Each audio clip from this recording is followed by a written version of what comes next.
नमस्कार। आज हम एक ऐसी चीज की गहराइयों में उतर रहे हैं जिसके बिना सच कहें तो हमारी आज की दुनिया शायद चल ही नहीं पाती। हाँ बिल्कुल। हम बात कर रहे हैं भारतीय शून्य यानी जीरो की, और उस सोच की जिसने इसे जन्म दिया, खासकर महान विचारक आर्यभट्ट के संदर्भ में। जी।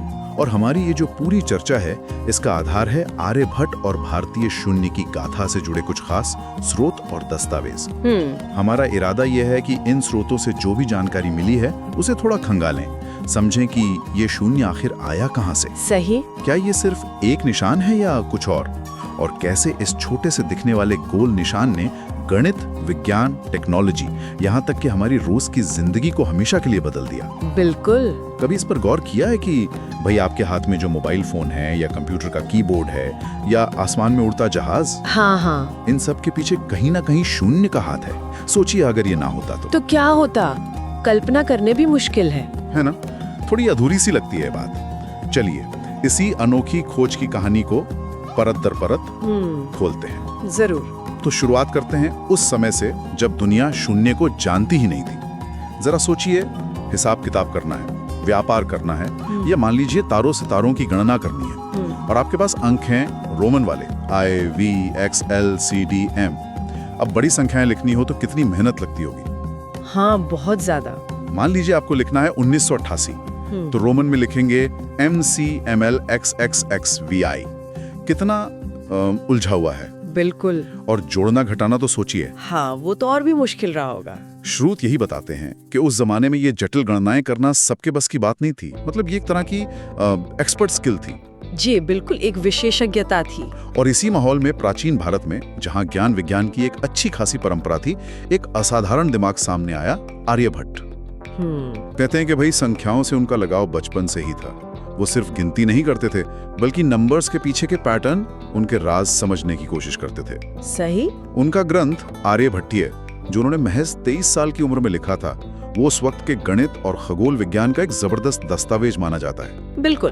और आर्यभट्ट जैसे जो विचारक थे, उनके सामने एक बड़ा बुनियादी लेकिन गहरा सवाल था, जैसा कि स्रोत भी बताते हैं। क्या सवाल था वो? सवाल ये था कि भाई जब हम गणना करते हैं या संख्याएं लिखते हैं, तो अगर किसी जगह पर मान लीजिए दहाई की जगह या सैकड़े की जगह कुछ नहीं है, तो उसे कैसे दिखाएं?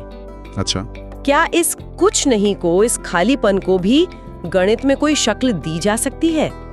यहीं से वो क्रांतिकारी सोच पैदा हुई जिसकी हम आज बात कर रहे हैं। ये सिर्फ एक टेक्निकल प्रॉब्लम का हल नहीं था, आप समझिए ये एक दार्शनिक छलांग भी थी। दार्शनिक छलांग कैसे? ऐसे कि कुछ नहीं को एक निशान देना, उसे एक नंबर की तरह मान देना, ये सोचना ही अपने आप में बहुत अनोखा था उस समय के लिए। हाँ, बात तो है। आर्यभट्ट ने, या कहें उनके समय के भारतीय गणितज्ञों ने, इस खाली स्थान को दिखाने के लिए एक चिन्ह इस्तेमाल करना शुरू किया।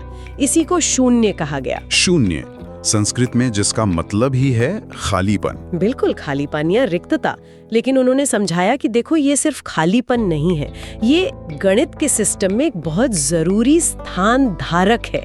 मतलब एक प्लेस होल्डर। स्थान धारक या प्लेस होल्डर, ये बात थोड़ी और साफ करेंगे। मतलब ये काम कैसे करता था असल में? हाँ जरूर। देखिए, शून्य के बिना अंक तो थे, जैसे 1, 2, 3 वगैरह, लेकिन आप 1 और 10 में, या मान लीजिए 2 और 200 में फर्क कैसे बताएंगे? हाँ, ये तो मुश्किल है बिना शून्य के। शून्य ने आकर यही काम किया। जब हम 1 के आगे शून्य लगाते हैं, यानी 10 लिखते हैं, तो वो शून्य बता रहा है कि इकाई की जगह खाली है और 1 अब दहाई की जगह पर है। अच्छा। इसी तरह जब हम 205 लिखते हैं, तो शून्य बता रहा है कि दहाई का स्थान खाली है। तो शून्य ने क्या किया? उसने हर अंक को उसकी सही जगह और सही वैल्यू दी।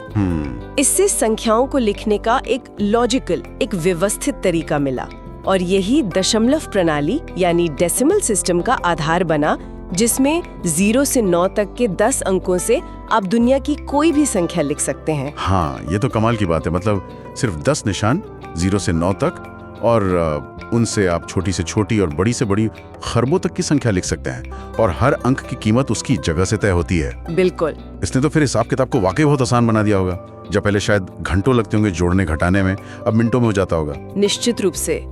दशमलव प्रणाली और शून्य के इस्तेमाल ने गणित के जो काम हैं, जोड़ना, घटाना, गुणा करना, भाग करना, इनको बहुत ही ज्यादा सरल बना दिया। और ये सिर्फ गणित जानने वालों के लिए नहीं, बल्कि व्यापारियों के लिए, खगोलविदों के लिए और आम लोगों के लिए भी हिसाब किताब को आसान बना दिया। सोचिए जरा, व्यापार में लेन देन का हिसाब रखना कितना सरल हो गया होगा। हाँ, बिल्कुल। या फिर ग्रहों नक्षत्रों की गणना कितनी सटीक हो गई होगी। तो ये सिर्फ एक आविष्कार नहीं था, ये एक तरह से ज्ञान को आम लोगों तक पहुंचाने की दिशा में भी एक बड़ा कदम था। और फिर ये ज्ञान भारत से बाहर कैसे निकला? स्रोत बताते हैं कि इसका सफर भी काफी दिलचस्प रहा है। हाँ बिल्कुल, ये ज्ञान भारत में ही नहीं रहा।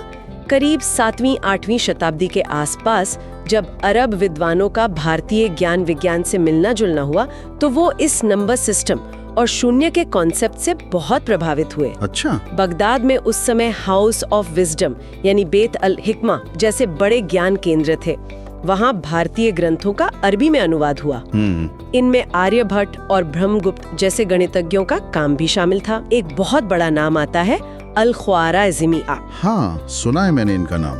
उन्होंने 9वीं शताब्दी में भारतीय अंकों पर एक किताब लिखी, जिसका मोटा मोटा मतलब था भारतीय गणना विधि से जोड़ने और घटाने पर किताब। अच्छा। और इसी किताब का जब लैटिन में अनुवाद हुआ, तो उसके जरिए ये अंक प्रणाली यूरोप पहुंची। मजे की बात यह है कि जो शब्द है एल्गोरिथम, वो अल-ख्वारिज़मी के नाम से ही निकला है। अरे वाह, ये तो बड़ी दिलचस्प जानकारी है। तो अल-ख्वारिज़मी ने इसे पश्चिम तक पहुंचाने में मतलब अहम भूमिका निभाई। जी हाँ। लेकिन क्या यूरोप में इसे आसानी से अपना लिया गया? मतलब पुरानी चीजों को छोड़ना तो हमेशा मुश्किल होता है ना। बिल्कुल सही कहा आपने। स्रोत यही बताते हैं कि यूरोप में इसको अपनाने में थोड़ा वक्त लगा। वहाँ पहले से रोमन अंक चल रहे थे, एबैकस यानी गिनतारा जैसी चीजें इस्तेमाल होती थी। तो कुछ लोगों को ये नई अरबी अंक प्रणाली, हालांकि जड़ें भारतीय थीं, थोड़ी अजीब लगी, शायद भरोसे लायक भी नहीं लगी। अच्छा। हाँ, कुछ लोग तो इसे शैतान की कला जैसा कुछ कहते थे। कुछ शहरों में तो इसके इस्तेमाल पर पाबंदी लगाने की कोशिशें भी हुई। सच में पाबंदी? जी हाँ, लेकिन इसकी जो खूबी थी, खासकर व्यापार और कॉमर्स में मुश्किल गणनाओं को आसानी से करने की जो इसकी ताकत थी, वो धीरे धीरे साफ होती गई। फिर इटली के गणितज्ञ थे फिबोनाची, लियोनार्डो फिबोनाची। उन्होंने 13वीं शताब्दी में अपनी किताब लिबर अबाकी में इस सिस्टम को समझाया और इसके फायदे बताए। इससे यूरोप में इसे पॉपुलर होने में काफी मदद मिली। अच्छा, फिबोनाची ने भी मदद की। जी। और आखिरकार इसकी उपयोगिता इतनी जबरदस्त थी कि पुरानी प्रणालियां इसके सामने टिक नहीं सकी। ये जानना वाकई दिलचस्प है कि कैसे एक आइडिया जो है वो भूगोल और संस्कृति की सीमाओं को पार कर जाता है। बिल्कुल। और ये इस बात का भी सबूत है कि ज्ञान किसी एक जगह की जागीर नहीं होता। जो उपयोगी विचार होते हैं वो आखिरकार अपना रास्ता बना ही लेते हैं। निश्चित रूप से। और ये सोचना भी जरूरी है कि इसे अपनाया क्यों गया। हाँ, क्यों? क्योंकि इसने उस समय की असली जरूरतों को पूरा किया। व्यापार बढ़ रहा था, खगोल विज्ञान में और ज्यादा सटीकता चाहिए थी, इंजीनियरिंग और निर्माण में बेहतर गणना की जरूरत थी। इन सब वजहों से एक ऐसे सिस्टम की मांग पैदा हुई जो पुराने तरीकों से बेहतर हो। और भारतीय अंक प्रणाली और शून्य ने इस मांग को पूरा कर दिया। ये सिर्फ अंकों का एक नया सेट नहीं था, ये समस्याओं को हल करने का एक ज्यादा शक्तिशाली औजार था। और आज के समय में तो इसकी अहमियत हम हर पल महसूस करते हैं। स्रोत इस बात पर काफी जोर देते हैं कि शून्य के बिना आधुनिक तकनीक का वजूद ही मुमकिन नहीं होता। हाँ, ये बिल्कुल सही बात है।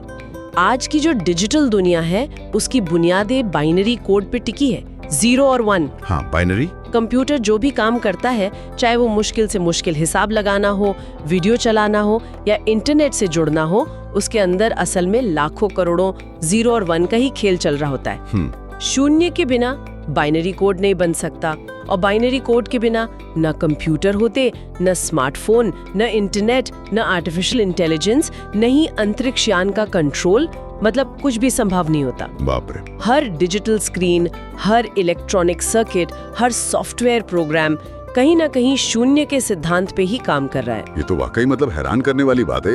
एक प्राचीन भारतीय कॉन्सेप्ट आज की सबसे एडवांस टेक्नोलॉजी की नींव है। जी। इसे सचमुच भारत का दुनिया को दिया गया एक महान तोहफा कहा जा सकता है। बिल्कुल। इसे अक्सर गणित के इतिहास में सबसे महत्वपूर्ण खोजों में से एक माना जाता है, और आर्यभट्ट का नाम इस क्रांति के साथ प्रमुखता से जुड़ा हुआ है। हाँ। हालांकि हमें ये भी याद रखना चाहिए कि ज्ञान हमेशा एक लगातार चलने वाली प्रक्रिया होती है और इसमें कई लोगों का योगदान होता है। लेकिन शून्य को एक संख्या के रूप में स्थापित करने और दशमलव प्रणाली के विकास में आर्यभट्ट और उनके बाद के भारतीय गणितज्ञों जैसे ब्रह्मगुप्त का योगदान वो तो निर्विवाद है।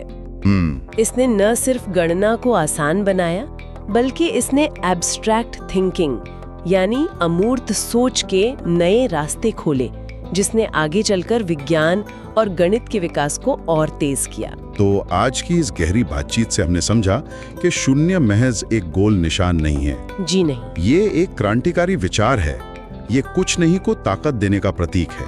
ये वो कील है जिस पर हमारी गणना की पूरी व्यवस्था टिकी है और जिसके बिना आज की सभ्यता की कल्पना करना भी मुश्किल है। इसने दुनिया को देखने और समझने का एक नया गणितीय नजरिया दिया। बिल्कुल सही। अगली बार जब हम किसी स्क्रीन पर या कागज पर जीरो देखें तो शायद हम उस लंबे सफर को याद कर सकते हैं। प्राचीन भारत के किसी विचारक के मन में उठी एक जिज्ञासा से लेकर बगदाद के अनुवादकों तक, यूरोपीय व्यापारियों के बही खातों से लेकर आज हमारे हाथ में मौजूद स्मार्टफोन के प्रोसेसर तक। ये सिर्फ एक अंक नहीं, ये इंसान की बुद्धि की एक अद्भुत यात्रा का प्रतीक है। और यहाँ एक विचार में सबके लिए छोड़ना चाहूंगी। हाँ बताइए।